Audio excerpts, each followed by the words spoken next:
Hey everybody, and welcome to the roundtable discussion. Well, I say roundtable, but there is actually only one other person at the table, so we could probably downsize to a smaller table. We have Chuggaaconroy. He is from YouTube. He made our Wind Waker video walkthrough. He has like 200,000 subscribers. Say hello. Hello, glad to be here at the dinner table, I guess. Yeah, the dinner table. Let's have some dinner. And by dinner, I mean topics. I wonder what's for dinner.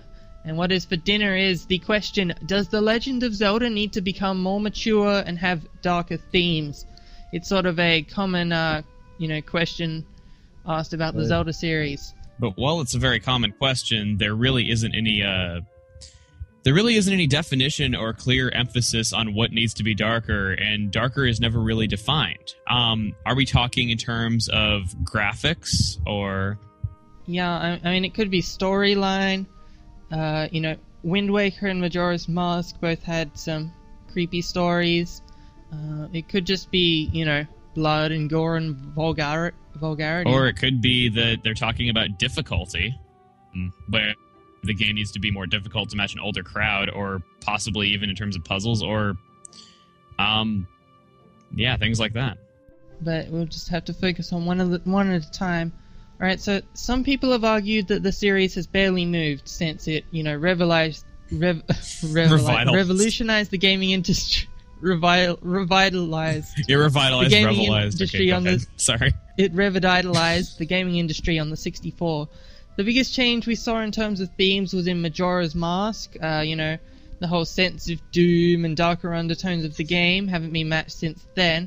Though, of course, there were some dark moments in Wind Waker and Twilight Princess, but neither compare to watching the last moments of people who know they're about to die.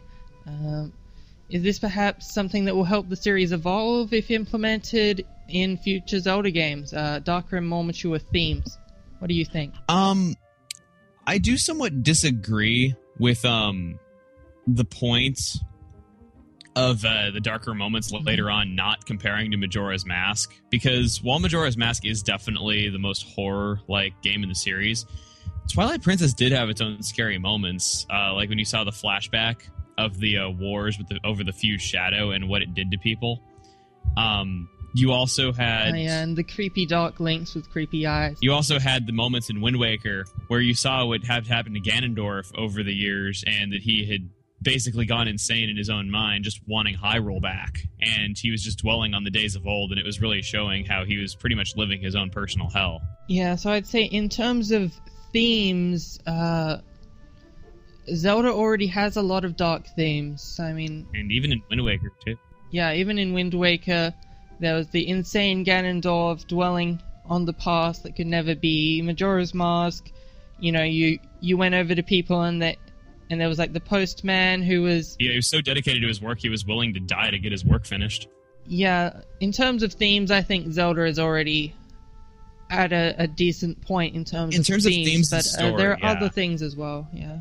In terms of graphics, what do you think? I mean, I know you love the Wind Waker because you did the visual walkthrough for that.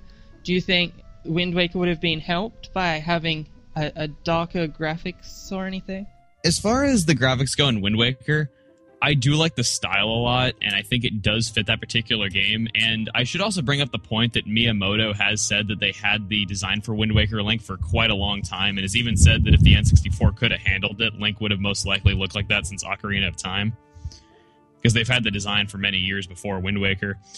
Another thing that I could say, though, is a lot of people are already bagging on the graphical style of Skyward Sword for combining the character designs of Twilight Princess and the style of Wind Waker, saying it looks too kiddie. But that's just something... You shouldn't have graphics that are, darker for the sake of being darker, because I can tell you right now in Skyward, the reason why the characters look so cartoony is the game relies on reacting to what your opponent is doing in battles. With the Wii Motion Plus, and if the characters have very exaggerated features and are very big and colorful, you can much more easily see what your opponent is doing. And as a result, it's a good game design choice to have a graphical style like that. And you shouldn't have darker graphics for the sake of just being darker. Yeah, like everything doesn't need to be realistic and brown and gray. Life is brown and depressing. Live with it. That's how games are these days. Yeah.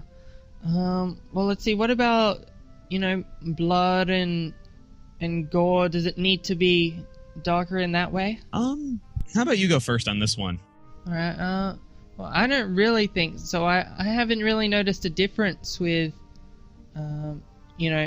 whether there's that much blood or not. I mean, it could be more realistic, but I don't really care all that much. It's not a pressing thing. I mean, I guess for the crowd that likes, satisfying kills and things like that, I suppose they would like it, though. But it's not like a big pressing thing that really adds that much to the game. I mean, I wouldn't have anything against it if it did happen, but at the same time, I'm not really, aching for blood and gore at the same time. It doesn't really add much to the game. It's not like No More Heroes where it's super gory on purpose just for the sake of being funny. It's not Zelda at all. Well, some people have argued against making the series more mature or darker because it's a fairy tale, It's a fairy tale story of the brave knight rescuing the princess from Bowser, or Ganondorf. Interchangeable. So would that kind of change move the series too far away from The Legend of Zelda, or can it still be Legend of Zelda while being, darker? As far as that goes, we could definitely have a new villain. It's been done right before, because we have had the indirect villain of Majora, and we have had Vati, of course. In the way of villains, though, we could have new villains, and possibly new villains could bring new threats, and it could make the story work well if we were to have a new villain. And Skyward Sword is going to have a new villain in it, obviously, as stated in one of your earlier videos, because it takes place before Ocarina of Time, and that was about Ganondorf's rise to power. So it's fair to assume that it's going to have a new villain. And I'm thinking that if there's new villains besides Ganondorf, who just wants, the pieces of the Triforce and wants to hold the princess, not all the Zelda games are about the Triforce. I mean, look at Link's Awakening, look at Minish Cap, look at all those. We could have very new themes along with new main characters, and I don't think that it would be bad if it added to the characters. It could work if we had more of a mature theme in the way of that, though. Yeah, because I guess it hasn't always been that same fairy tale. Ganondorf's only in every couple games. There's always a lot of sidetrack stuff like Majora's Mask, Link's Awakening. The Oracles had different villains, So I think that sort of answers that. Right. So what about Link's personality? Should Link be darker instead of being just the Superman? He's good. He's courageous. Blah blah blah. Could he take a darker stance, anti-hero maybe? I don't know if I necessarily like the idea of that. I would like to hear what you think on this, though. But I'm not really sure what I would think of Link being an anti-hero or anything. In Twilight Princess, though, he was just some random dude who got, tied up into things and didn't really have any intention of going on an adventure. He was just going on a business trip, more or less, and he got tied into this, and he had to get that taken care of. So Twilight Princess did have somewhat of a different... Plus, in, Wind Waker was the same way. You're just a kid, and you just get tied into it. And even Ocarina of Time was the same way, even though he wasn't a Kokiri from the beginning, and we knew this, it was more intense in Wind Waker and Twilight Princess because you were just, a random guy, and you just happened to get tied into this without any desire to want to, but you had to step up to the plate. A lot of the Links weren't doing it, to save the world. They were doing it to save, just their family or whatever, because they got tied up into it. But, what about a vengeful Link? A Link that isn't, just a perfect good guy. He just has a thirst for wanting to get revenge on whatever happened to him or his family. An older Link who had a family, that's I think an original story of Hercules. The Hercules story is that he had a family, it got killed. Mm-hmm. And that's why he went on his adventures. He's still a courageous hero. It's just that he had a motive of revenge. He wasn't just a pure-hearted hero, defeating enemies for the sake of protecting people. I mean, every Link is different. You don't need to stick to the same thing. You don't just stick to your guns every time. No, I mean, a lot of the time they usually I mean, except for the early Zelda games like Zelda 1 and Zelda 2. I mean, like I was saying, usually they are just a random person who happens to get tied into it for a different reason. So you could argue that, you know, we do have different links every time, like you were saying. We do have very different links. Well, I mean, I know we have a different link every time, though, but I mean, like, you have very different motives every time for the link, is what I'm saying. Yeah. And finally, by more mature, it could mean just maybe more complex in terms of the storyline and the gameplay in the dungeons. Because a lot of people have complained that Zelda games are too easy. Like Wind Waker especially, you know, dying isn't nearly as likely as it is in, say, the original Legend of Zelda. It's a lot more Twilight Princess, there's pretty much friendly. Like in Twilight Princess, there's pretty much no penalty for dying either. You just go back to the same room. So 3-heart runs of that game are really easy because it's just trial and error. It's not really any penalty. Yeah. So what do you think in terms of it being more mature, having more difficulty? In terms of more difficulty, I'd have to say that Majora's Mask is actually a pretty challenging game, and I think it's an example of a 3D Zelda game with difficulty done right. I mean, as long as you don't use the fierce deity form, it can be a very challenging game. Yeah, you can choose to challenge yourself like every boss you can do with any mask. You can beat the final boss with the Deku mask if you feel like you're up for a challenge. There's always a new challenging way to do things. It's almost like a difficulty selection mode, which is something the series doesn't really have usually.